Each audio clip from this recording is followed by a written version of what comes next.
sous la lueur dorée du soleil de l'après-midi, la rivière scintillait comme une toile parsemée de diamants, chaque ondulation captant la lumière dans une danse délicate. Elisa Bennett, âgée de 6 ans, sautillait joyeusement le long de la berge, sa robe jaune vive flottant comme un papillon dans la brise printanière. Sa grand-mère, Martha, suivait de près, le cœur réchauffé par l'enthousiasme débordant de sa petite fille. « Regarde, mamie, regarde celle-ci » s'écria Elisa, sa voix claire et excitée, en désignant un bouquet vibrant de fleurs sauvages nichées entre des rochers usés. « Elles sont violettes et blanches, tellement belles. » Martha s'agenouilla à ses côtés, ses genoux craquant doucement, et sourit. « Ce sont des violettes, ma chérie, dit-elle tendrement. Quand j'étais petite, à peine plus âgée que toi, ma mère m'a appris à les presser dans de gros livres pour préserver leur beauté éternellement. » Elisa effleura les pétales délicats, les yeux écarquillés d'émerveillement. « On peut le faire aussi ? Je veux faire une collection. »« Bien sûr, ma douce, » promit Martha, repoussant une mèche argentée derrière son oreille, sa voix empreinte d'amour. Ces promenades du samedi le long de la rivière Olmilston étaient leur rituel précieux, des moments tissés d'histoire et de découvertes qui reliaient Elisa à une histoire familiale qu'elle commençait à peine à comprendre. « Je peux chercher d'autres fleurs ?» demanda Elisa, son regard déjà attiré par une explosion de couleurs plus loin. Martha hocha la tête, son expression douce mais ferme. « Reste là où je peux te voir, et ne t'approche pas trop de l'eau. » Promis, lança Elisa, ses nattes tressées dansant alors qu'elle trottinait sur le sentier étroit, s'arrêtant pour examiner des pierres curieuses ou des plantes inconnues. Le vieux pont de pierre apparut, ses arches usées témoignant de plus d'un siècle d'histoire, comme le racontaient les histoires de Martha. Elisa adorait sa beauté intemporelle, la manière dont son reflet ondulait dans l'eau en contrebas. Mais en s'approchant, un mouvement attira son attention. Un homme grand, vêtu d'une veste sombre, se tenait au bord du pont, jetant des regards nerveux autour de lui. Dans ses bras, il portait ce qui semblait être un paquet de couvertures. La curiosité poussa Elisa à s'approcher, mais une intuition glaçante la fit hésiter. Elle se glissa derrière un chêne robuste, jetant un coup d'œil prudent autour du tronc. L'homme lança un dernier regard autour de lui avant de placer le paquet dans un petit porte-bébé, à moitié caché par le bord du pont, comme pour le dissimuler aux regards indiscrets. De son point de vue, on aurait dit qu'il déposait quelque chose dans l'eau. Le cœur d'Elisa battait à tout rompre. En plissant les yeux, elle vit le paquet bouger légèrement, révélant une petite main et une main de bébé. Elle étouffa un cri. L'homme abandonnait un bébé. La peur figea son petit corps, mais son esprit s'emballa d'urgence. Alors que l'homme s'éloignait précipitamment, montant dans une voiture noire élégante à l'extrémité du pont, la voix de Martha résonna faiblement. « Elisa, où es-tu, ma chérie ?» Tremblante, Elisa réalisa qu'elle tenait toujours le téléphone de sa grand-mère, confié plus tôt lorsque Martha s'était arrêtée pour lasser sa chaussure. L'instinct prit le dessus. La leçon de sa maîtresse de première année sur les numéros d'urgence résonnait dans son esprit. Avec des doigts tremblants, elle composa le 911. « 911, quelle est votre urgence ?» répondit une voix calme. « Il y a un bébé » murmura Elisa, s'accroupissant plus bas derrière l'arbre, sa voix tremblante de peur. « Un homme a laissé un bébé près du pont au parc de la rivière Millstone, je crois qu'il est peut-être dans l'eau, venez vite. »« Tu fais ça très bien » la rassura l'opératrice. « Peux-tu me dire ton nom ?»« Elisa Bennett, j'ai 6 ans, dépêchez-vous. » Des sirènes hurlaient au loin tandis qu'Elisa jetait un œil autour de l'arbre, s'assurant que l'homme et sa voiture avaient disparu. Le paquet près du pont restait immobile, vulnérable. « Elisa !» La voix de Martha se fit plus aiguë, teintée d'inquiétude.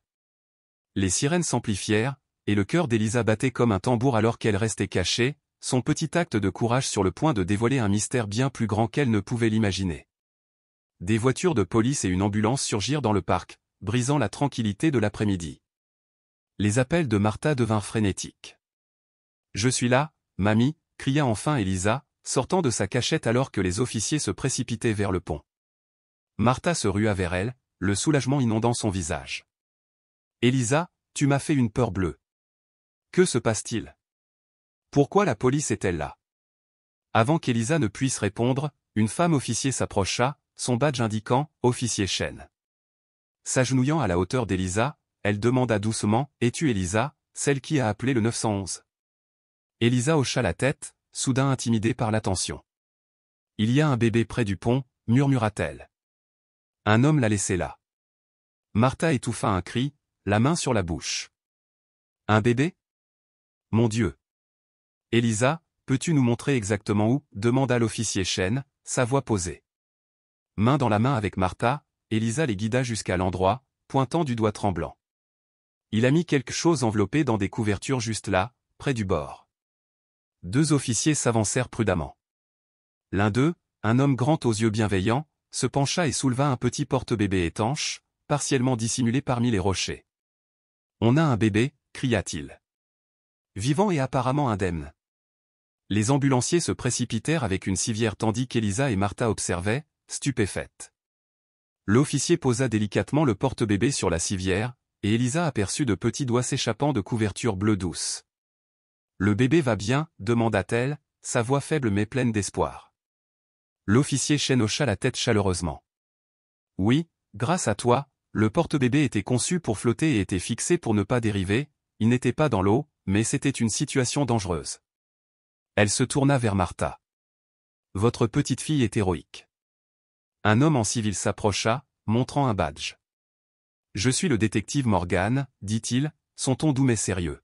« J'aimerais poser quelques questions à Elisa, si vous êtes d'accord. » Martha hocha la tête, son bras protecteur autour d'Elisa. « Bien sûr, mais elle n'a que 6 ans. » Le détective s'accroupit à la hauteur d'Elisa. « Tu as fait quelque chose d'incroyablement courageux aujourd'hui, Elisa, peux-tu me dire ce que tu as vu ?» Elisa raconta l'homme grand en veste sombre, ses regards nerveux, et la voiture noire dans laquelle il s'était enfui. « Il avait l'air effrayé, » ajouta-t-elle pensivement, comme s'il ne voulait pas qu'on le voie. « As-tu remarqué autre chose sur lui ?» demanda le détective Morgan. Elisa fronça les sourcils, concentrée. « Il avait des chaussures élégantes, comme celles que mon papa porte pour les réunions importantes, et une montre brillante qui reflétait le soleil. » Le détective nota tout dans un petit carnet. « C'est très utile, Elisa, tu es très observatrice. » Une petite foule s'amassait derrière le ruban de police tandis qu'un van de presse arrivait, une journaliste parlant devant une caméra.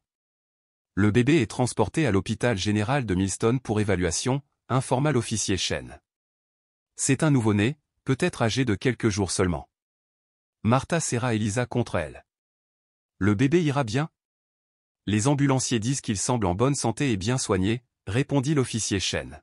« Quelqu'un voulait que cet enfant soit trouvé rapidement et en sécurité, bien que leur méthode soit inhabituelle. » Le détective Morgan se leva. « Nous aurons besoin de vous deux au poste pour des déclarations officielles, nous allons découvrir qui était cet homme et pourquoi il a laissé ce bébé. » En marchant vers la voiture de police, Elisa jeta un regard en arrière vers le pont, où les officiers recueillaient des preuves. L'expression troublée de l'homme persistait dans son esprit, une lueur de tristesse étrangement familière. Martha glissa rapidement le journal hors de vue, mais pas avant qu'Elisa n'aperçoive son propre visage la fixant depuis la première page. « Pourquoi suis-je dans le journal, mamie ?» demanda-t-elle, la voix tremblante de curiosité, assise à la table du petit déjeuner.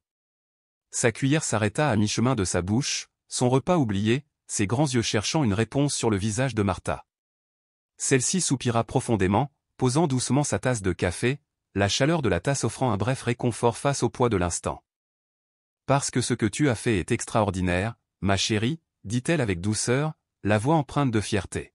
« Tu as aidé à sauver bébé Lily, et c'est quelque chose de vraiment spécial. » Le téléphone sonnait sans relâche depuis le matin, une cascade de voix aux parents, voisins, même le directeur de l'école d'Elisa exprimant leur admiration pour son courage. Chaque appel grignotait l'énergie de Martha, ses refus polis aux journalistes avides s'épuisant à mesure qu'ils trouvaient mystérieusement son numéro.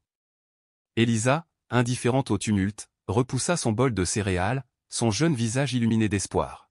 « Pouvons-nous rendre visite à bébé Lily aujourd'hui ?» demanda-t-elle, ses mots vibrant d'un désir innocent de voir la petite vie qu'elle avait contribué à préserver.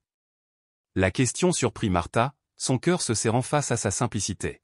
« Je ne pense pas que ce soit possible, ma douce, » répondit-elle doucement, sa voix adoucie par le regret.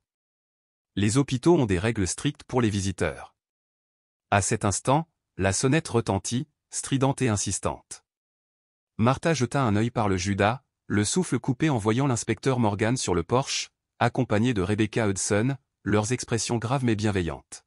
« Je m'excuse de passer si tôt, » dit l'inspecteur lorsque Martha les invita à entrer, « mais il y a des développements dans l'affaire dont nous devons discuter. » Rebecca offrit à Elisa un sourire chaleureux et rassurant, ses yeux pleins de douceur. Veux-tu dessiner une autre image pendant que nous parlons avec ta grand-mère, demanda-t-elle. Elisa acquiesça avec enthousiasme, récupérant son carnet de croquis dans le salon avec une grâce silencieuse, tandis que les adultes s'installaient à la table de la cuisine, leur voix basse et sérieuse. Nous avons convoqué Gregory Whitmore pour un interrogatoire, commença l'inspecteur Morgan, son ton mesuré. Il ne nie pas avoir laissé le bébé sur le pont, mais il refuse d'expliquer pourquoi ou de révéler qui est la mère. Les Whitmore ont engagé une équipe d'avocats coûteux, ajouta Rebecca, sa voix teintée de frustration. Ils publient déjà des déclarations sur les problèmes de santé mentale de Gregory, essayant de se distancier de la situation.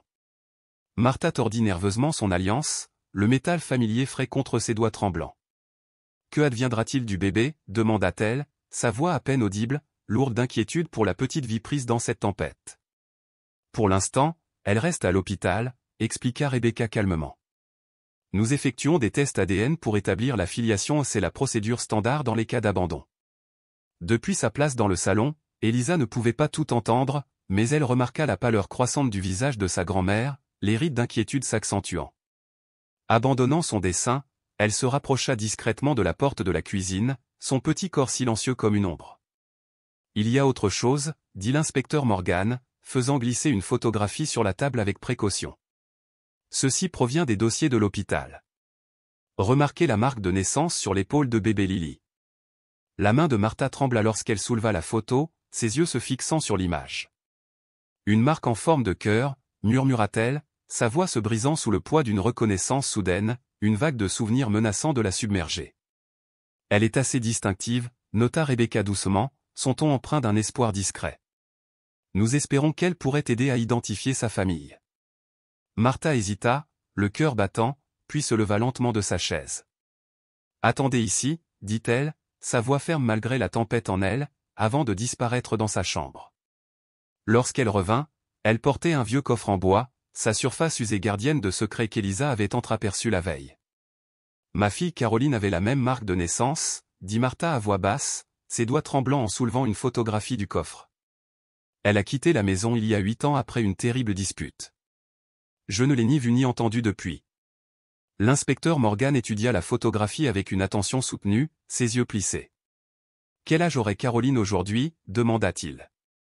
32 ans, répondit Martha, sa voix s'accrochant aux mots, empreinte d'un chagrin inexprimé. Elle aurait 32 ans. Caroline avait-elle un lien avec la famille Whitmore, demanda l'inspecteur avec précaution, son ton à la fois inquisiteur et doux. Martha hocha lentement la tête, ses yeux lointains tandis que les souvenirs refaisaient surface. Elle a travaillé dans leur domaine un été comme assistante jardinière, économisant pour l'université. Il y a eu un incident où elle est rentrée bouleversée. Sa voix vacilla. Peu après, nous nous sommes disputés, et elle est partie. Elisa, incapable de contenir sa curiosité plus longtemps, entra dans la cuisine, sa petite voix brisant le silence pesant. Qui est Caroline, mamie? Les adultes se tournèrent, surpris par sa présence. Les yeux de Martha se remplirent de larmes, son cœur mis à nu. Caroline est ma fille, Elisa, dit-elle doucement, sa voix épaisse d'émotion. Ta tante. Les yeux d'Elisa s'écarquillèrent, un monde de possibilités s'ouvrant à elle. J'ai une tante, murmura-t-elle, émerveillée. Tu ne me l'as jamais dit. Parfois, dit Martha doucement, sa voix comme un fil fragile, les souvenirs sont trop douloureux à partager, même avec ceux que nous aimons le plus. L'inspecteur Morgan s'éclaircit la gorge, son ton professionnel mais empreint de compassion. Madame Bennett, compte tenu de ce lien potentiel, nous aimerions effectuer un test ADN pour voir si vous êtes lié à bébé Lily. Ce serait entièrement volontaire, bien sûr. Martha acquiesça sans hésiter, sa détermination ferme. Bien sûr, dit-elle, sa voix stable désormais. S'il y a la moindre chance que ce bébé soit l'enfant de Caroline, ma petite fille. Le mot resta suspendu dans l'air, chargé d'espoir et d'incertitude, remodelant la tension silencieuse de la pièce. Elisa passa d'un visage à l'autre, son jeune esprit reconstituant le puzzle. Cela ferait de bébé Lily ma cousine, dit-elle lentement, sa voix pleine d'émerveillement. Rebecca sourit doucement. Peut-être, oui. Mais il faudra les tests pour confirmer. Alors que les adultes discutaient des détails, Elisa retourna à son dessin, son crayon bougeant avec détermination. Au lieu de continuer son croquis de l'homme sur le pont, elle commença à nouveau un portrait de famille avec des espaces laissés vides pour les personnes qu'elle n'avait pas encore rencontrées, sa tante Caroline et bébé Lily. À l'extérieur, une voiture de luxe noire passa lentement devant leur maison, ses vitres teintées cachant l'occupant qui observait la voiture banalisée de l'inspecteur avec des yeux perçants et calculateurs. À l'intérieur de cette voiture était assise Eleanor Whitmore, la matriarche redoutable de la famille Whitmore, son visage marqué par l'âge figé dans une expression sinistre alors qu'elle passait un rapide appel téléphonique. La femme Bennett est impliquée, dit-elle sèchement, sa voix froide comme l'acier. Cela complique tout. Le lendemain, Elisa retourna à l'école, plongeant dans un tourbillon de célébrités soudaines. Ses camarades de classe se pressèrent autour de son bureau, leur voix bourdonnante de questions sur le bébé et l'homme mystérieux. Madame Palmer, son enseignante, frappa des mains pour rétablir l'ordre, son ton ferme mais aimable. Oui, Elisa a fait quelque chose d'incroyablement courageux, reconnut-elle, sa voix chaude de fierté. Mais aujourd'hui, nous nous concentrons sur nos projets d'histoire, pas sur lui poser 1 million de questions. Pendant la récréation, Elisa s'assit seule sur une balançoire, se balançant doucement tandis que le tumulte de ses camarades s'estompait en arrière-plan. Leur excitation la troublait, éveillant une inquiétude silencieuse. Dans son esprit, elle revoyait sans cesse le visage de Gregory Whitmore, ses traits marqués par la peur, et elle se demandait qui était sa tante Caroline ou une figure dont l'existence venait d'éclater dans son monde. « Tu as l'air de réfléchir intensément à quelque chose, » dit Madame Palmer, s'approchant des balançoires avec un sourire doux. Elisa hocha la tête. « J'essaie de me souvenir de tout ce que j'ai vu de l'homme. L'inspecteur Morgan a dit que c'était important. »« C'est très responsable de ta part, » dit Madame Palmer, s'installant sur la balançoire à côté. « Parfois, dessiner m'aide à me souvenir des détails. Pourquoi n'essaierais-tu pas pendant le cours d'art plastique ?» Cet après-midi-là, pendant que ses camarades peignaient des scènes printanières vibrantes, Elisa se concentra intensément sur la capture de chaque détail de Gregory Whitmore, l'éclat de sa montre Co.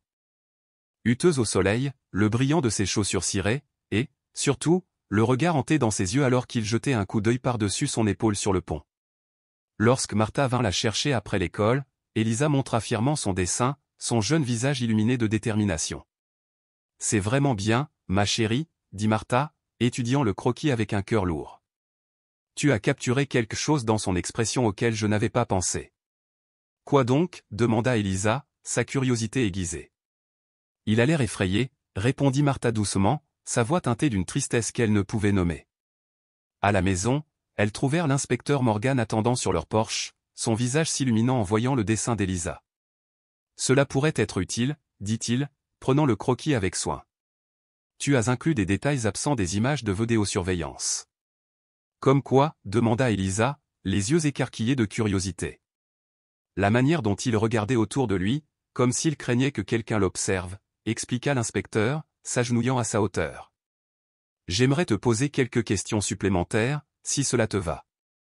Nous essayons d'établir une chronologie exacte de ce qui s'est passé. » À l'intérieur, Martha prépara du chocolat chaud, l'arôme chaleureux emplissant la cuisine tandis qu'Elisa racontait son histoire une fois de plus, se concentrant cette fois sur la séquence précise des événements. Il a vérifié sa montre avant de partir, se souvint-elle soudain, sa voix claire et assurée. Et il a posé le couffin très soigneusement, pas comme s'il jetait quelque chose ou plutôt comme s'il laissait un trésor que quelqu'un trouverait. L'inspecteur Morgan hocha la tête pensivement, son stylo s'arrêtant sur son carnet. Cela correspond à la manière dont le couffin était positionné, dit-il. Il était placé là où il serait rapidement remarqué, mais pas immédiatement visible depuis le chemin, les yeux d'Elisa s'illuminèrent d'une question soudaine. « Avez-vous trouvé ma tante Caroline » demanda-t-elle abruptement. L'inspecteur échangea un regard avec Martha, son expression réservée. « Pas encore, mais nous suivons plusieurs pistes. » Après son départ, Martha reçut un appel de Rebecca Hudson. Elisa fit semblant de regarder la télévision, ses oreilles s'efforçant de capter la conversation de sa grand-mère. « Demain matin. »« Oui, ce serait parfait. »« Bien sûr, Elisa peut venir. »« Un échantillon ADN. »« Je comprends. »« Oui, ce serait merveilleux si nous pouvions la voir. » Lorsqu'elle raccrocha, Martha trouva Elisa l'observant avec attente. « C'était Madame Hudson » expliqua Martha, sa voix douce. « Ils veulent que nous venions à l'hôpital demain. Ils vont prélever un petit échantillon ou juste un frottis à l'intérieur de ma joue pour voir si je suis lié à bébé Lily. »« Et nous pourrons voir le bébé » demanda Elisa, sa voix débordant d'excitation. Martha hocha la tête, son sourire doux mais tendu. Juste pour quelques minutes. Ce soir-là, après qu'Elisa fut couchée, Martha étala de vieilles photographies sur la table de la cuisine, chaque image un fragment d'une vie révolue. Des photos de Caroline remplissaient l'espace d'une bambine joyeuse à une adolescente sérieuse rêvant de devenir botaniste. La dernière photo montrait Caroline à 19 ans, debout à côté d'un jeune homme dans les jardins luxuriants du domaine Whitmore, tous deux portant des tabliers de jardinage et tenant des sécateurs. Le rire de Caroline illuminait l'image, sa tête rejetée en arrière dans une joie pure. Martha se pencha plus près du jeune homme, une lueur de reconnaissance s'éveillant. Elle retourna la photo, son souffle se coupant à la vue de l'inscription au crayon effacé, Caroline et Greg, Jardin Whitmore, juin 2013. Greg. Gregory Whitmore, le même homme qui avait laissé bébé Lily sur le pont. La sonnette retentit, stridente et troublante dans le silence de minuit. Qui viendrait à cette heure? Prudemment, Martha s'approcha de la porte et regarda par le Judas. Une femme aux cheveux bruns mi-longs se tenait sur le porche, son visage à moitié caché dans les ombres. « Qui est-ce » appela Martha à travers la porte, sa voix ferme malgré son cœur battant. « Quelqu'un qui sait des choses sur Caroline » répondit une voix douce, « et sur le bébé. » Le pouls de Martha s'accéléra, sa main planant sur la serrure. Devait-elle ouvrir à une inconnue si tard? Devait-elle appeler l'inspecteur Morgan? Avant qu'elle ne puisse décider, la femme parla de nouveau, sa voix à peine un murmure. La marque de naissance est héréditaire, Madame Bennett. Comme celle de Caroline, comme celle du bébé, et comme la vôtre. Martha étouffa un cri, sa main volant à la nuque, où sa propre marque en forme de cœur se cachait sous ses cheveux, une marque transmise à travers les générations de femmes de sa famille, connue de si peu. Avec des doigts tremblants, elle déverrouilla la porte. À cet instant, des phares balayèrent la façade de la maison. La femme sur le porche jeta un regard vers la voiture qui approchait, son visage s'illuminant d'alarme. « Je ne devrais pas être ici », murmura-t-elle urgemment. « Il surveille. Je tenterai de vous recontacter. » Avant que Martha ne puisse répondre, la femme descendit précipitamment les marches, disparaissant dans les ombres du jardin. La voiture ralentit en passant, ses vitres teintées ne révélant rien de son occupant. Martha ferma rapidement la porte, le cœur battant, et regarda à travers les rideaux jusqu'à ce que la voiture disparaisse dans la rue.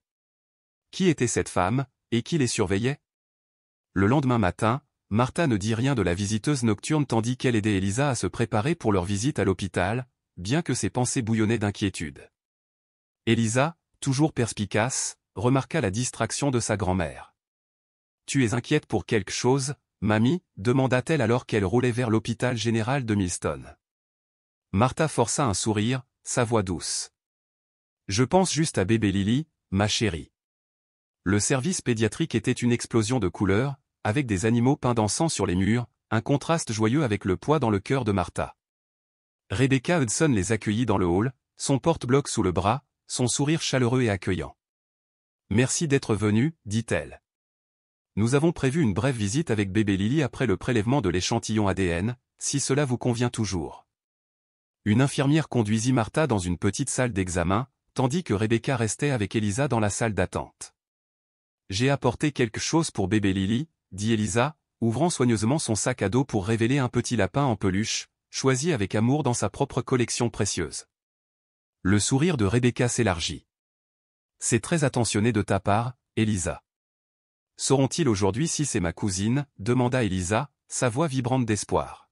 « Non, les résultats ADN prendront quelques jours, » répondit Rebecca doucement, « mais j'ai le sentiment que vous êtes liés d'une manière ou d'une autre. » Elle hésita avant d'ajouter, « L'inspecteur Morgan m'a dit que tu es une sacrée artiste. Veux-tu dessiner en attendant ?» Elisa hocha la tête avec enthousiasme, sortant son carnet de croquis. Au lieu de dessiner à nouveau l'homme du pont, elle esquissa bébé Lily tel qu'elle l'imaginait, avec une petite marque de naissance en forme de cœur. « Tu sais pour la marque de naissance » demanda Rebecca, surprise. « Mamie m'a dit qu'elle est dans notre famille » dit Elisa fièrement. « Toutes les filles l'ont. » Rebecca nota quelque chose sur son porte-bloc, son expression pensive. Lorsque Martha revint, ses yeux étaient rougis, comme si elle avait pleuré en silence. Elle se ressaisit en voyant Elisa, offrant un sourire rassurant. « Prête à rencontrer bébé Lily » demanda Rebecca à toutes les deux. La pouponnière était un havre de calme, le doux bip des moniteurs étant le seul son. une infirmière au visage bienveillant les conduisit à un berceau près de la fenêtre, où un minuscule bébé dormait paisiblement, enveloppé dans une couverture jaune douce, ses traits délicats une promesse silencieuse d'espoir au milieu de l'incertitude. Elisa murmura d'une voix tremblante d'émerveillement, « Elle est si petite », ses yeux écarquillés, se hissant presque sur la pointe des pieds pour mieux voir la minuscule silhouette dans le berceau. La main de Martha se porta à sa bouche, étouffant un hoquet, « Mon Dieu », souffla-t-elle, la voix emplie d'émotion alors que de nouvelles larmes brillaient dans ses yeux. « Elle ressemble tellement à Caroline bébé », dit-elle, le cœur gonflé d'une douleur douce amère, le souvenir de sa fille perdue vibrant dans les traits délicats du nourrisson. Le bébé remua doucement, ses minuscules paupières s'ouvrant pour révéler des yeux bleus profonds qui semblaient se fixer sur Elisa avec un regard presque conscient. Une petite main s'échappa des plis doux de la couverture, ses doigts délicats s'agitant dans l'air, cherchant quelque chose d'insaisissable. L'infirmière, le visage illuminé d'un sourire chaleureux, observa l'expression captivée d'Elisa et dit « Je crois qu'elle t'aime ». Les yeux d'Elisa scintillèrent de merveille, « Puis-je lui donner mon lapin ?» demanda-t-elle, serrant contre elle l'animal en peluche usé, compagnon de tant de nuits. L'infirmière hocha la tête avec bienveillance, « On le gardera juste ici à côté d'elle. » Avec une révérence prudente, Elisa posa le lapin au bord du berceau, ses petits doigts effleurant la couverture. Son regard s'arrêta sur une petite fleur brodée, une violette, délicate et familière, semblable à celle qu'elle et sa grand-mère avaient découverte, poussant librement au bord de la rivière. « Mamie, regarde !» s'exclama-t-elle, la voix vibrante de découverte, « C'est comme les fleurs qu'on a vues. » Martha se pencha, le souffle coupé en examinant la broderie minutieuse, « Ce ne sont pas des couvertures d'hôpital », dit-elle doucement à Rebecca, la voix teintée d'émerveillement. « Quelqu'un les a faites spécialement. » Rebecca acquiesça, ses yeux suivant les points délicats, « Oui, elle est arrivée avec celle-ci, brodée à la main avec des violettes et des lys, tellement belle. » Le visage de Martha blêmit, sa voix à peine audible, Caroline adorait les violettes, elle en brodait surtout. Au-delà de la fenêtre de la nurserie, l'attention d'Elisa se porta sur un homme grand en costume, sa posture tendue alors qu'il parlait avec le détective Morgan dans le couloir. Les yeux du détective croisèrent les siens à travers la vitre, un signe silencieux, avant qu'il ne fasse signe à Rebecca de les rejoindre. « Je reviens tout de suite », promit Rebecca, c'est pas rapide alors qu'elle sortait. Elisa se tourna vers sa grand-mère, la voix douce mais curieuse, « Que se passe-t-il » Le regard de Martha resta fixé sur bébé Lily, son expression indéchiffrable, « Je ne sais pas, ma chérie. » À travers la vitre, elles virent le visage de Rebecca passer d'un calme professionnel à un choc visible, ses yeux s'écarquillant à ce que le détective Morgan lui révélait. Lorsqu'elle revint, son sourire semblait forcé, un masque fragile sur son malaise. « Madame Bennett, puis-je vous parler en privé un instant » demanda-t-elle.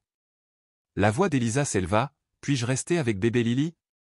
L'infirmière hocha la tête chaleureusement, « Je serai là avec elle. » Alors que les adultes sortaient, Elisa se pencha vers le bébé, murmurant doucement mais avec ferveur, « Ne t'inquiète pas, je pense qu'on est une famille, et la famille se retrouve toujours. » Elle plongea la main dans sa poche, en sortant un petit dessin qu'elle avait fait, une esquisse sincère d'elle-même, de sa grand-mère, d'une femme qu'elle imaginait être Caroline, et de bébé Lily, tous se tenant la main devant une maison entourée d'un jardin éclatant. Avec soin, elle le glissa à côté du lapin en peluche, une promesse silencieuse. Dans le couloir, la voix de Martha s'éleva, aiguë d'incrédulité, « Il veut me parler ? Pourquoi Gregory Whitmore voudrait-il me parler ?» La réponse du détective Morgan était trop basse pour être entendue, mais le poids de ses mots pesait lourd, laissant entrevoir un mystère grandissant autour de bébé Lily, avec la famille d'Elisa inexplicablement au cœur de celui-ci. Le trajet du retour se fit dans un silence pesant, l'air chargé de questions non posées. Les mains de Martha serraient le volant, ses jointures blanchies par la tension, comme si s'accrocher pouvait ancrer ses pensées tourbillonnantes. Elisa regardait les rues familières défiler, l'esprit en ébullition. « Est-ce que Gregory Whitmore est une mauvaise personne, mamie ?» demanda-t-elle, la voix douce mais percutante. Martha soupira, son souffle lourd d'incertitude, « Je ne sais pas, ma chérie, les gens sont compliqués, parfois les bonnes personnes font de mauvais choix pour des raisons qu'on ne comprend pas. » « Vas-tu lui parler comme le détective Morgan te l'a demandé ?» insista Elisa. Martha hocha lentement la tête, « Demain matin, le détective Morgan pense qu'il pourrait me dire quelque chose d'important sur bébé Lily, et peut-être sur Caroline. » Ce soir-là, alors qu'Elisa travaillait sur son projet scolaire sur les héros, elle choisit d'écrire sur sa mystérieuse tante Caroline, bien qu'elle en sache si peu. Quand Martha le souligna doucement, les yeux d'Elisa brillèrent de détermination, « C'est pourquoi je vais enquêter, comme une détective. » Pendant l'heure suivante, Martha partagea des histoires sur Caroline, son amour pour le jardinage, son talent pour faire pousser n'importe quoi, sa brillance en sciences, et son rêve de créer des jardins botaniques où les gens pourraient trouver guérison et paix. Quand Elisa demanda pourquoi elle s'était disputée, ce qui avait poussé Caroline à partir, le visage de Martha s'assombrit. Elle voulait faire un choix que je pensais mauvais, j'essayais de la protéger, mais je l'ai repoussée. Sa voix se brisa, empreinte de regret. Si je pouvais changer un moment de ma vie, ce serait ce jour-là. Elisa entoura sa grand-mère de ses petits bras. Peut-être qu'on peut la retrouver maintenant, et tu pourras lui dire pardon. Les yeux de Martha s'adoucirent. Je l'espère, ma chérie, je l'espère sincèrement. Plus tard dans la nuit, des voix au rez-de-chaussée tirèrent Elisa du sommeil. Curieuse, elle se glissa jusqu'à l'escalier, jetant un œil à travers les barreaux de la rampe. Martha était assise à la table de la cuisine avec le détective Morgan et une femme qu'Elisa ne connaissait pas. La voix du détective était basse. Nous avons confirmé que Gregory Whitmore a été recueilli par la famille Whitmore à 16 ans. Avant cela, il était en foyer d'accueil. Son adoption n'a jamais été légalement finalisée, mais Eleanor Whitmore le traitait comme son fils. Et le lien avec Caroline, demanda Martha, la voix tremblante. La femme inconnue ouvrit un dossier, faisant glisser une photo sur la table. Nous l'avons trouvée dans l'appartement de Gregory, cachée dans un livre évidé. Martha Octa, c'est Caroline, elle doit avoir environ 25 ans ici, des années après son départ de la maison. La femme hocha la tête. La photo date d'il y a environ 3 ans. Nous pensons que Caroline et Gregory ont entretenu une relation de quelque sorte. Pensez-vous que bébé Lily est leur enfant? La voix de Martha vacilla. Le ton du détective Morgan était doux. Les résultats ADN nous en diront plus, mais oui, c'est notre hypothèse de travail. La confusion de Martha éclata. Alors pourquoi aurait-il laissé le bébé au bord de la rivière? Pourquoi ne pas l'emmener dans un endroit sûr, comme un hôpital ou une caserne de pompiers? Le détective répondit, c'est ce que nous espérons découvrir lorsque vous lui parlerez demain. Il refuse de parler à qui que ce soit d'autre. Un craquement du plancher sous le poids d'Elisa fit lever 3 paires d'yeux vers l'escalier. Elisa, c'est toi, appela Martha. Prise sur le fait, Elisa descendit. J'ai entendu des voix. Le détective Morgan sourit gentiment. Tu devrais être au lit, jeune fille, demain est un jour d'école. Le regard d'Elisa était ferme. Est-ce que bébé Lily est ma cousine? Les adultes échangèrent des regards, et Martha répondit, nous ne le savons pas encore avec certitude, mais c'est de plus en plus probable. Est-ce que je vais rencontrer ma tante Caroline? Demanda Elisa. Un silence lourd s'installa dans la cuisine. La voix du détective Morgan était rassurante. Nous faisons tout notre possible pour la retrouver, et nous pourrions avoir besoin de ton aide. Elisa se redressa. Mon aide? Il hocha la tête. Tu es très observatrice. Veux-tu regarder des photos pour nous demain après l'école? Parfois, les enfants remarquent des choses que les adultes manquent. Elisa accepta avec enthousiasme. Je peux faire ça. Dans sa chambre, Elisa commença un nouveau dessin, cette fois de Gregory Whitmore. Contrairement à ses esquisses précédentes, il ne fuyait pas le pont, mais regardait en arrière, le visage marqué d'un regret profond. Dehors, cachée dans l'ombre d'un grand chêne, la femme qui s'était présentée à leur porte la veille observait en silence. Alors que les détectives partaient, elle envoya un texto, police impliquée, j'ai interrogé demain, devons agir vite. La réponse fut rapide, continue à surveiller, n'approche pas avant que ce soit sûr. Ses yeux restèrent fixés sur la maison des Bennett, où le courage d'une petite fille dénouait des décennies de secrets bien gardés. Le lendemain matin, une pluie de printemps régulière tambourinait contre les fenêtres. Martha se tenait devant son armoire, choisissant une robe bleue simple, la couleur préférée de Caroline, pour son rendez-vous avec Gregory Whitmore. « Tu es nerveuse, mamie ?» demanda Elisa depuis l'embrasure de la porte. Martha hocha la tête, attachant un médaillon en argent autour de son cou. Un peu, ce n'est pas tous les jours qu'on rencontre quelqu'un qui pourrait savoir où se trouve sa fille disparue. La voix d'Elisa était pleine d'espoir. Puis-je venir avec toi? Martha secoua la tête. Non, ma chérie, tu as école, et c'est une conversation pour adultes. Alors qu'elle roulait dans les rues luisantes de pluie, Elisa remarqua une voiture noire qui les suivait à distance. Mamie, je pense que cette voiture nous suit, dit-elle, pointant discrètement. L'expression de Martha se crispa en jetant un œil dans le rétroviseur. Je l'ai remarqué aussi, vérifions. Elle tourna dans une rue latérale, et la voiture noire suivit. Sans un mot, elle composa le numéro du détective Morgan. Je pense qu'on nous suit, une berline noire. Après avoir déposé Elisa à l'école, Martha se dirigea vers le commissariat, où Gregory Whitmore l'attendait. À l'école, Elisa ne pouvait se concentrer. Pendant le cours d'art, elle sortit de son sac un petit appareil photo jetable, un cadeau de son grand-père qu'elle gardait pour quelque chose de spécial. À la récréation, au lieu de jouer, elle se posta près de la clôture, observant la rue. Comme elle le soupçonnait, la voiture noire était garée en face de l'école. Avec précaution, elle prit une photo, capturant la silhouette de quelqu'un qui observait depuis la fenêtre du conducteur. Cet après-midi-là, Martha vint la chercher, paraissant épuisée mais étrangement plus légère. « Comment ça s'est passé avec Monsieur Whitmore » demanda Elisa. « C'était éclairant » répondit Martha avec prudence, « Gregory n'est pas ce que j'attendais. » Elisa insista, « C'est une mauvaise personne » Martha secoua la tête, « Non, je pense qu'il est quelqu'un de pris dans une situation difficile qui a fait de mauvais choix. » Elle regarda Elisa, « Il m'a demandé de te dire quelque chose, merci d'avoir sauvé Lily, tu as fait ce que je n'ai pas pu. » Elisa réfléchit, « Il voulait qu'on trouve le bébé, n'est-ce pas? C'est pourquoi il l'a placé là où je le verrai. » Les yeux de Martha s'écarquillèrent, « Tu sais, je pense que tu as raison, il a dit qu'il avait placé le porte-bébé là où il serait en sécurité mais visible. » En s'engageant dans leur allée, Elisa remarqua que la fenêtre du grenier était ouverte, bien qu'elle soit certaine qu'elle était fermée ce matin-là. « Mamie, » murmura-t-elle, tirant sur la manche de Martha, « je pense que quelqu'un est entré chez nous. » Le visage de Martha blêmit en fixant la fenêtre, « Reste dans la voiture » ordonna-t-elle, composant le numéro du détective Morgan. En quelques minutes, des voitures de police arrivèrent, fouillant la maison pendant que Martha et Elisa attendaient dans une voiture de patrouille. Le détective Morgan confirma une effraction, la serrure de la fenêtre du grenier a été forcée, y avait-il quelque chose de précieux là-haut? Martha serra les mains, juste de vieux souvenirs de famille, des photos, les affaires de Caroline. Dans le grenier, des grains de poussière dansaient dans la lumière oblique de l'après-midi.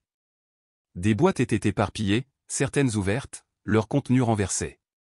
Elisa repéra un coffre en bois dans un coin, son couvercle entrouvert, « C'est là que tu gardes les photos spéciales » dit-elle. Martha s'agenouilla à côté, les mains tremblantes en fouillant le contenu, une photo manque, celle de Caroline dans les jardins de la propriété Whitmore, avec un jeune homme, Gregory.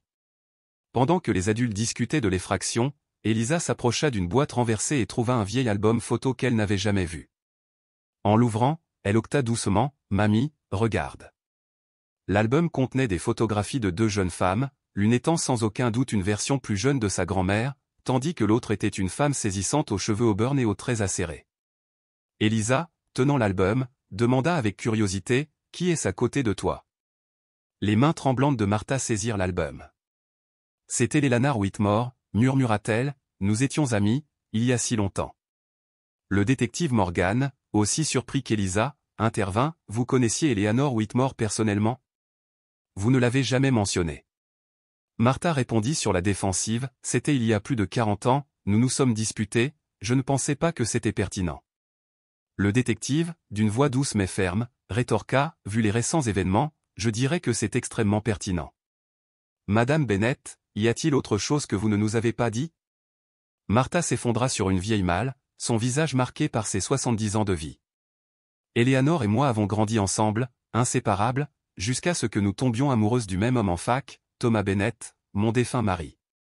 Elisa, fascinée, buvait les paroles de sa grand-mère. Martha poursuivit, la voix teintée de regret, Eleanor ne m'a jamais pardonné quand Thomas m'a choisi, elle a épousé un Whitmore pour leur argent et leur influence, mais elle. Elle s'interrompit, jetant un regard à Elisa. Comprenant le signal, le détective Morgan demanda doucement, « Elisa, pourrais-tu vérifier si les officiers en bas ont besoin de quelque chose, peut-être de l'eau ?» Elisa, reconnaissant une excuse pour l'écarter, descendit à contre-cœur, mais s'arrêta sur le palier, juste hors de vue, à portée de voix. « Eleanor a toujours juré de me faire payer pour lui avoir pris Thomas, » murmura Martha, sa voix empreinte de douleur. Quand Caroline a commencé à travailler au domaine Whitmore, je l'ai mise en garde, mais je n'aurais jamais imaginé qu'Eleanor utiliserait ma propre fille comme pion dans sa vengeance. Le détective demanda, pensif, « Vous pensez qu'Eleanor a délibérément éloigné Caroline de vous ?» Martha répondit, un frisson dans la voix, « Je ne sais pas, mais aujourd'hui, Gregory m'a dit quelque chose qui m'a glacé le sang, il a dit qu'Eleanor était obsédée par la fille Bennett depuis des années, je pensais qu'il parlait de Caroline, mais maintenant, je me demande si elle ne vise pas Elisa. » À l'extérieur, dans une voiture noire qui les avait suivis plus tôt, une femme abaissa ses jumelles et saisit son téléphone. Ils savent, dit-elle simplement lorsque son appel fut répondu, nous devons agir maintenant. Sur les marches de la maison Bennett, un officier découvrit un petit paquet enveloppé de papier brun, contenant une note rédigée d'une écriture élégante, l'enfant et la clé, gardez-la près de vous. À l'intérieur du paquet, niché dans le papier brun, se trouvait un petit journal relié de cuir, avec les initiales, CB, gravées en lettres d'or fanées. C'est celui de Caroline, murmura Martha, les doigts tremblants en l'ouvrant, je lui ai offert pour ses 16 ans. Le détective Morgan fit analyser le paquet pour les empreintes, mais permit à Martha de conserver le journal après avoir photographié chaque page pour les preuves. Ce soir-là, un officier resta posté devant la maison Bennett. À l'intérieur, Martha, assise à la table de la cuisine, parcourait le journal de sa fille, tandis qu'Elisa, censée faire ses devoirs, observait les expressions changeantes de sa grand-mère. « Que dit-il, grand-mère » demanda-t-elle enfin, incapable de contenir sa curiosité. Martha leva les yeux, rougie par la lecture et les larmes. « Il raconte la vie de ta tante après son départ, ses luttes, ses rêves, et comment elle est revenue travailler pour les Whitmore des années plus tard. » Elisa, pensive, demanda, était-elle amie avec Gregory? Martha referma doucement le journal. Oui, ils étaient proches, tous deux se sentaient étrangers dans le monde des Whitmore, Caroline écrit que Gregory était le seul à la comprendre. La sonnette retentit, les faisant sursauter. L'officier posté dehors annonça, c'est Rebecca Hudson, des services à l'enfance, Madame Bennett. Rebecca, habituellement posée, semblait tendue. Désolée de venir si tard, mais les résultats ADN sont arrivés plus tôt, dit-elle. Une fois assise, une tasse de thé à la main, elle annonça, les tests confirment que bébé Lily est votre petite fille, Madame Bennett. Martha, abasourdie, demanda après un silence, et maintenant?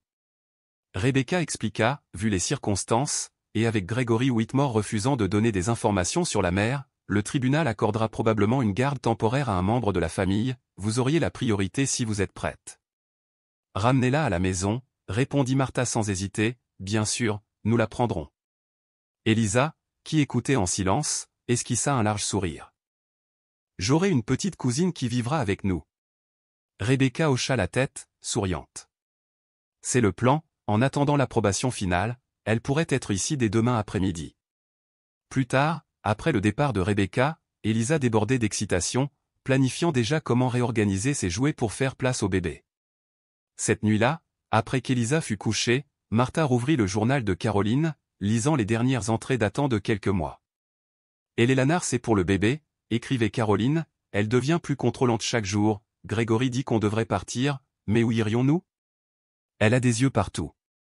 La dernière entrée, datée de 2 semaines avant que Lily ne soit trouvée près du pont, disait, nous avons un plan, c'est risqué, mais je pense que ça marchera, Eleanor sera absente la semaine prochaine, c'est notre chance, si quelque chose m'arrive, la vérité est dans la boîte argentée sous le saule.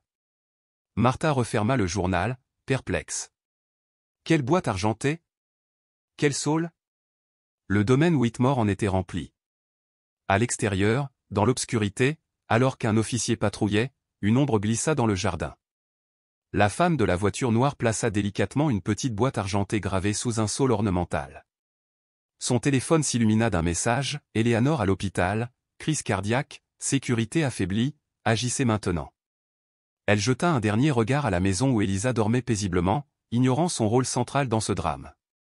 Reste en sécurité, petite gardienne, murmura-t-elle avant de disparaître dans la nuit. À l'intérieur, Martha, poussée par une intuition, regarda par la fenêtre de la cuisine. L'espace d'un instant, elle crut voir une silhouette familière sous le saule, une figure qui lui rappela douloureusement sa fille disparue. Au matin, les rayons du soleil filtrèrent à travers les rideaux alors qu'Elisa se réveillait en sursaut. Aujourd'hui, bébé Lily arriverait. Elle se précipita à sa fenêtre et vit, surprise, le détective Morgan examiner quelque chose dans le jardin. Curieuse, Elisa s'habilla rapidement et descendit, trouvant sa grand-mère en discussion animée avec Rebecca. Ils l'ont trouvée sous le saule, comme mentionné dans le journal de Caroline, disait Martha, la voix empreinte d'émotion. Sur la table trônait une petite boîte argentée, ornée de gravures délicates de lys et de violettes, contenant une clé USB, une lettre manuscrite et un médaillon d'argent identique à celui que Martha portait toujours. « Bonjour, Elisa » dit Rebecca avec un sourire distrait, es-tu excité que bébé Lily vienne vivre avec vous? Oui, s'exclama Elisa, oubliant momentanément la boîte. J'ai fait un dessin spécial pour son berceau. Martha posa une main sur son épaule. Ma chérie, le détective Morgan a trouvé quelque chose d'important dans le jardin, nous pensons que ta tante Caroline l'a laissé pour nous. Elisa écarquilla les yeux. Était-elle ici? L'as-tu vue? Nous n'en sommes pas sûrs, répondit Martha prudemment, mais cela nous donne l'espoir qu'elle est proche et essaie de communiquer. Le détective Morgan entra, secouant les gouttes de pluie de son manteau. La terre sous le sol a été récemment remuée, la boîte n'était là que depuis un jour ou deux. Qu'y a-t-il sur la clé USB? Demanda Elisa, fascinée. Les adultes échangèrent un regard. Des registres financiers, expliqua le détective, des documents importants montrant qu'Eleanor Whitmore a manipulé de l'argent de manière douteuse. Elisa, direct, demanda, comme de la triche. Le détective esquissa un sourire. Quelque chose comme ça, cela pourrait expliquer pourquoi elle voulait garder bébé Lily secrète. Rebecca reçut un message et sourit franchement. Le tribunal a approuvé la garde temporaire, je peux amener Lily cet après-midi. Pendant que les adultes discutaient des préparatifs, Elisa s'éclipsa dans le jardin. L'air printanier était frais après la pluie, et des flaques parsemaient le chemin de pierre. Elle s'approcha du saule, ses branches dansant dans la brise, et remarqua un petit oiseau en origami caché parmi les racines. Elle le déplia soigneusement, révélant un message écrit d'une main soignée, à la petite ange gardienne, « Merci d'avoir sauvé ma fille, continue de dessiner, tes dessins donnent de l'espoir à ceux qui en ont besoin. » Le cœur d'Elisa s'emballa, c'était de sa tante Caroline. Elle s'apprêtait à courir à l'intérieur quand elle vit une femme l'observer au-delà de la clôture, la même qu'elle avait vue depuis la voiture. Cette fois, la femme ne s'enfuit pas, elle porta un doigt à ses lèvres pour demander le silence, puis leva la main en un petit salut. Ses yeux étaient ceux de Caroline sur les photos, bien que ses cheveux fussent plus courts et plus foncés. Dans une décision qui lui sembla adulte, Elisa lui rendit son salut et murmura « Es-tu ma tante ?» La femme hocha la tête imperceptiblement, puis désigna la maison d'un regard interrogateur. Elisa comprit, pointa l'intérieur et leva 5 doigts, puis mima une marche. La femme sourit, un sourire qui confirmait sa ressemblance avec les photos, avant de se fondre dans l'ombre de la propriété voisine. Elisa serra l'oiseau en papier et courut à l'intérieur, l'esprit bouillonnant de possibilités. Elle venait de faire un plan secret pour rencontrer sa tante Caroline, et elle savait que cette rencontre changerait tout. « Grand-mère » appela-t-elle en glissant l'oiseau dans sa poche, « quand est-ce que bébé Lily arrive ?» L'arrivée de bébé Lily transforma la maison Bennett en un instant.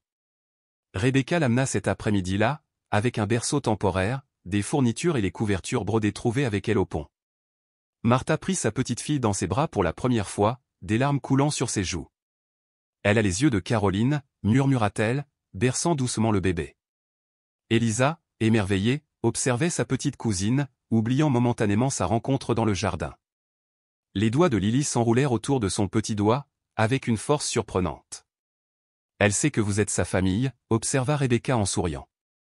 Le détective Morgan passa vérifier les dispositions de sécurité, un officier supplémentaire avait été assigné, et des caméras installées aux portes. Aucun retour du domaine Whitmore sur l'état d'Eleanor, dit-il à Martha pendant qu'Elisa jouait avec le bébé, mais Gregory a été libéré sous caution, avec interdiction d'approcher. Est-il dangereux? Demanda Martha. Non, admit le détective, mais le procureur voulait être prudent, le contenu de la boîte argentée a ouvert une enquête plus large sur les finances des Whitmore. À l'approche du soir, Elisa devenait de plus en plus nerveuse, elle avait promis de rencontrer la femme qu'elle croyait être sa tante à 17h. Mais avec l'agitation et la sécurité renforcée, sortir discrètement semblait impossible. Sa chance vint lorsque Martha prépara le dîner et que le détective vérifia les enregistrements des caméras. Lily s'était endormie, surveillée par une petite caméra fournie par Rebecca.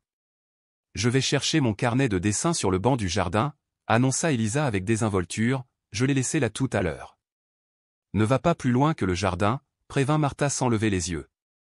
Le cœur battant, Elisa sortit dans la lumière dorée du début de soirée, feignant de récupérer son carnet pour quiconque l'observerait, puis s'approcha du saule, examinant apparemment les jeux de lumière à travers ses branches. « Caroline » murmura-t-elle dans un souffle, jetant un regard furtif pour s'assurer que personne ne les observait depuis la maison.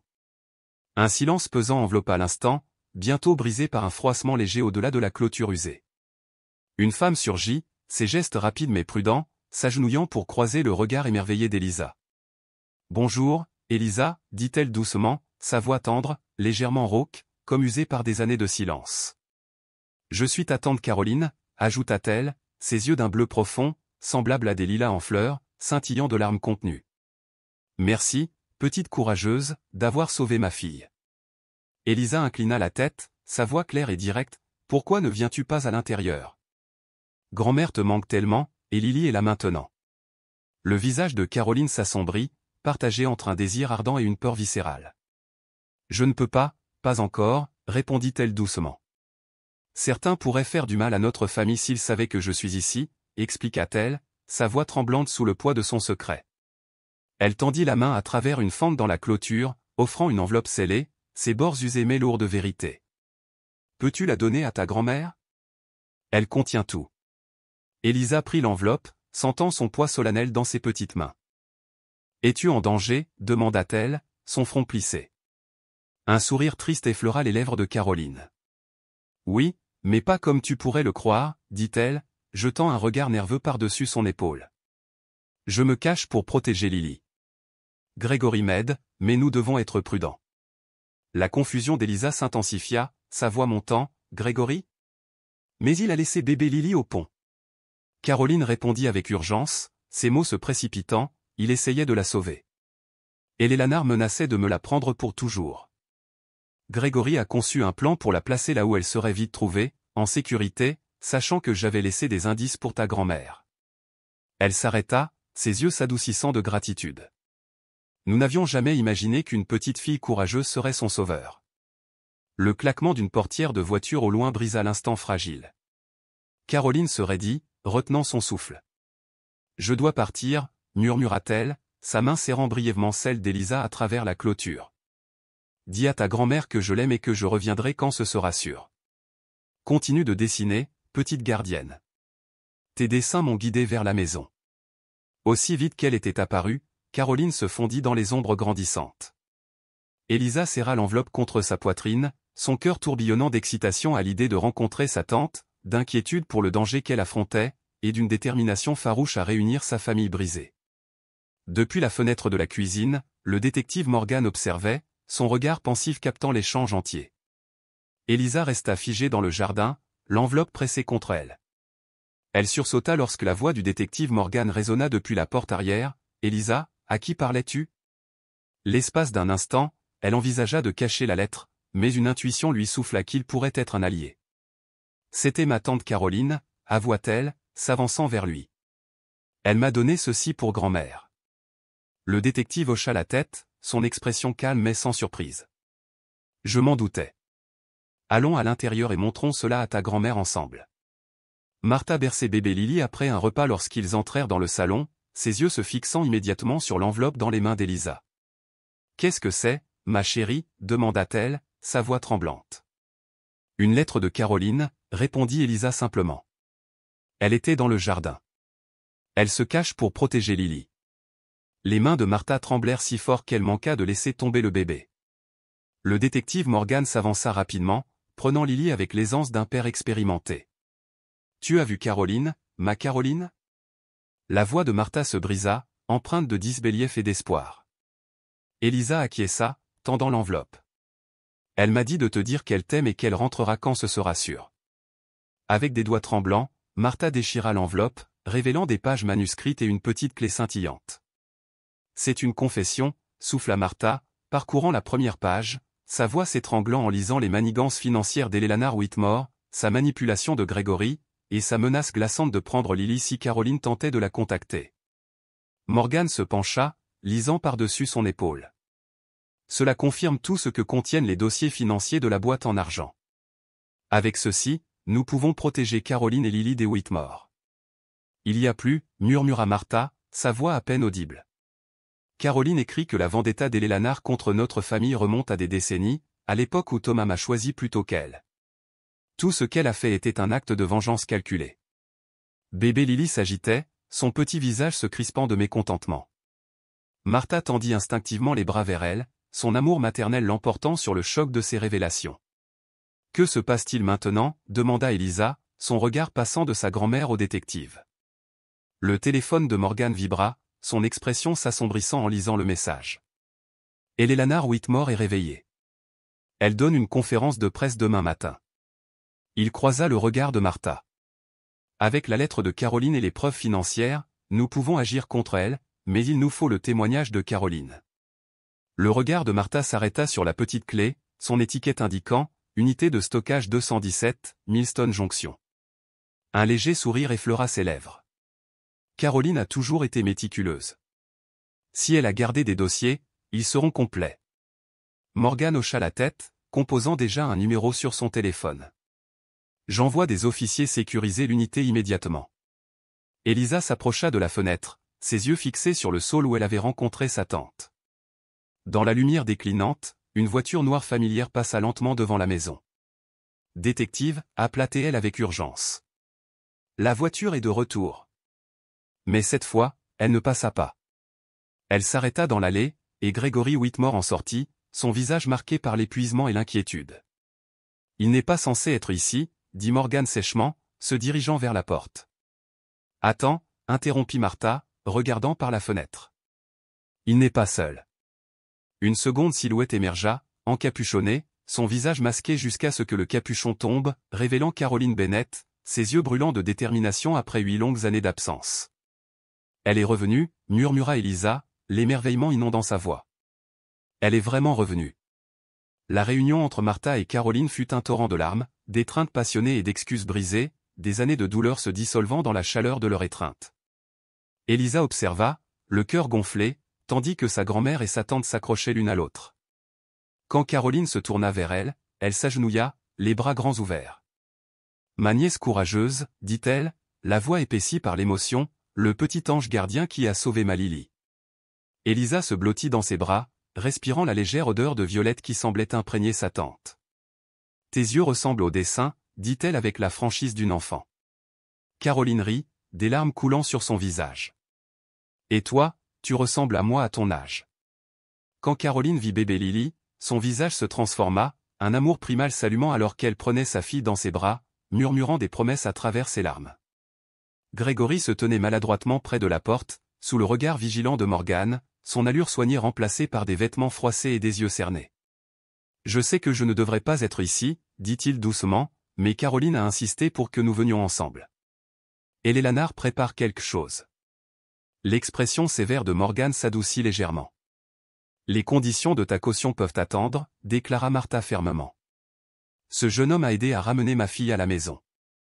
Il est le bienvenu ici. » Au fil de la soirée, Caroline et Gregory racontèrent leur histoire, comment ils s'étaient rencontrés adolescents dans les jardins Whitmore, renoués des années plus tard, et unis contre le contrôle oppressant d'Eleanor. Elle voulait élever Lily comme une Whitmore, dit Caroline, ses bras entourant sa fille de manière protectrice. Quand j'ai refusé, elle a menacé de me déclarer inapte et de me la prendre pour toujours. Gregory poursuivit, alors, nous avons planifié de placer Lily là où elle serait vite trouvée, hors de portée d'Eleanor. Caroline avait laissé des indices pour Martha, mais nous n'imaginions pas qu'Elisa serait celle qui la trouverait. Pourquoi ne pas être venue directement vers moi, demanda Martha, la douleur de 8 années de séparation palpable dans sa voix. Le visage de Caroline s'assombrit. Eleanor m'a convaincu que tu m'avais rejeté après notre dispute. Elle a intercepté tes lettres, m'a dit que tu ne voulais rien savoir de moi ni de mon enfant. Elle serra la main de sa mère. Ce n'est que récemment que j'ai trouvé tes lettres, cachées dans son bureau. La télévision s'alluma sur une alerte d'information. Eleanor Whitmore, frêle mais résolue, était conduite dans une salle de conférence d'hôpital pour une déclaration imprévue. La pièce devint silencieuse alors qu'elle parlait, sa voix faible mais ferme. Je souhaite parler des récents événements impliquant ma famille. Gregory Whitmore, que j'ai accueilli comme un jeune en difficulté, a trahi ma confiance de manière indescriptible. Elle te met tout sur le dos, dit Morgan à Gregory, qui observait avec une résignation lasse. Eleanor dépeignait Gregory comme instable et Caroline comme une jeune femme manipulée. Mais soudain, son assurance vacilla, son regard se posant sur quelque chose hors caméra. Ce n'est pas toute la vérité, dit-elle, abandonnant son texte. La caméra zooma sur une photo encadrée de 2 jeunes femmes, Martha et Eleanor, bras dessus, bras dessous devant un bâtiment universitaire. Martha Bennett était autrefois ma meilleure amie, dit Eleanor, sa voix empreinte d'une authenticité soudaine. Jusqu'à ce que je perde l'homme que j'aimais au profit d'elle. Tout ce que j'ai fait a été empoisonné par cette perte. La conférence de presse sombra dans le chaos alors qu'elle s'effondrait dans son fauteuil roulant, les assistants se précipitant à ses côtés. Elle a gardé la photo, murmura Martha, des larmes coulant librement sur son visage. Dans le berceau de Lily, une petite lumière de moniteur clignotait en vert, témoin silencieux de cet effondrement de décennies de douleur et d'un fragile espoir de rédemption. Un an plus tard, le vieux pont de pierre de Millstone River était méconnaissable, ses pierres usées désormais liées par un mortier frais, une plaque de bronze scintillant, le pont du gardien, où le courage d'une enfant a ramené une famille. Elisa, maintenant âgée de 7 ans, sa robe jaune dansant dans la brise printanière, arrangeait des violettes et des lilas dans un panier avec soin. Martha observait depuis un banc, bébé Lily est désormais une bambine curieuse en équilibre sur ses genoux. « Tout est prêt ?» demanda Caroline, approchant avec une couverture de pique-nique, son visage adouci par un an de guérison. « Presque » répondit Elisa, sérieuse. « Penses-tu qu'elle viendra vraiment ?» Martha et Caroline échangèrent un regard. « Elle l'a promis » dit Martha. Et malgré tout, Eleanor tient ses promesses. L'enquête sur les finances Whitmore s'était conclue des mois auparavant, avec le témoignage de Gregory et les preuves méticuleuses de Caroline. La vérité avait émergé, non pas devant un tribunal, mais par un règlement incluant des dons caritatifs substantiels et la démission d'Eleanor de tous ses postes. Gregory, ses accusations réduites à un délit mineur, avait trouvé la rédemption en restaurant le pont et une véritable famille avec les Bennett. « Elle est là », annonça Elisa en voyant une voiture élégante se garer. Eleanor Whitmore, âgée de 82 ans, en sortit, s'appuyant sur une canne mais droite, ses yeux perçants de détermination. Martha se leva pour l'accueillir, leurs regards se croisant longuement avant que Martha tende la main. Eleanor la prit, ses yeux brillant d'un regret silencieux. « Merci d'être venu, dit Martha doucement. « Merci de m'avoir invité, répondit Eleanor, sa voix chargée de décennies de chagrin. Elisa s'approcha, offrant une violette. « Elle poussait ici le jour où j'ai trouvé Lily, expliqua-t-elle. Grand-mère dit qu'elle symbolise la fidélité. » La main d'Eleanor trembla en acceptant la fleur. « Tu es une enfant remarquable, dit-elle. Tu as apporté la guérison là où je n'ai causé que du mal. » Bébé Lily s'avança en titubant, touchant la canne d'Eleanor avec curiosité. « Elle a tes yeux, Caroline, observa Eleanor, et l'esprit de ta mère. » L'après-midi se déroula en conversation tranquille, souvenirs partagés et premiers pas prudents vers le pardon, le pont de pierre et de cœur se restaurant lentement. Alors que le soleil déclinait, projetant une lumière dorée sur la rivière, Elisa se glissa au centre du pont. De sa poche, elle sortit un dessin de sa famille incluant désormais Gregory et une Eleanor esquissant un sourire. Elle le glissa dans un conteneur étanche, le fixant dans une cavité du pont, une capsule temporelle pour l'avenir. « Que fais-tu » demanda Caroline, la rejoignant. « Je m'assure que notre histoire ne soit pas oubliée, » expliqua Elisa. « Parfois, le plus courageux est de donner une seconde chance. » Depuis la berge, Martha et Eleanor observaient, deux femmes ayant perdu des décennies dans l'amertume, témoins désormais de la guérison forgée par leurs enfants. « Ils sont plus forts que nous ne l'étions, » dit Eleanor doucement. Martha acquiesça. « Ils ont appris de nos erreurs. » Sur le pont où tout avait commencé, Elisa, la petite gardienne dont le courage avait dénoué des décennies de secrets et de douleurs, contempla sa famille réunie, sentant le cercle enfin complet.